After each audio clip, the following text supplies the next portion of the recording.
হাজিরার notice থাকলেও শক্তিপুর থানায় হাজিরা নিয়ে আবারও প্রশাসনকে চ্যালেঞ্জ হুমায়ুন কবিরের নিশানায় শক্তিপুর থানার ওসি। হুমায়ুনের দাবি, তো সে আমার বাপ হয়েছে, সে বাপকে পরে দেখা করতে যাব এবং কতজনকে নিয়ে যাব সেটা সময় আসলে জেলার প্রশাসন জানতে পারবে, জানিয়েই যাব।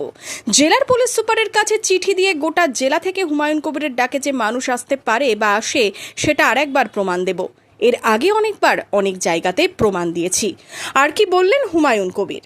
আমি আগেই বলেছি, শক্তিপুর থানার যে ওসি আছে তার যা আচরণ, সে আবার গত 30 তারিখ থেকে সে হুমায়ুন কবিরের বাপ হয়েছে। সে নিজেকে জাহির করে বেড়াচ্ছে, বিভিন্ন বাড়িতে যাচ্ছে, তাদেরকে গালিগালাজ করছে যারা আমাদের পার্টির কর্মকর্তা দিয়ে বলছে, কেউ যখন বাড়িতে যাচ্ছে, যে যখন ডাকছে কে, তাহলে হুমায়ুন কবিরের বাপ।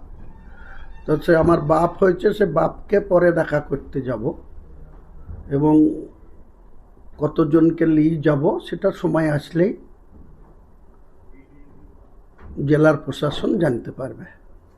জানিয়েই যাব। জেলার পুলিশ সুপারের কাছে চিঠি দিয়ে গোটা জেলা থেকে হুমায়ুন কবিরের ডাকে যে মানুষ আসতে পারে বা আসে সেটা আর একবার প্রমাণ দেবো। এর আগে অনেকবার অনেক জায়গাতে প্রমাণ দিয়েছি।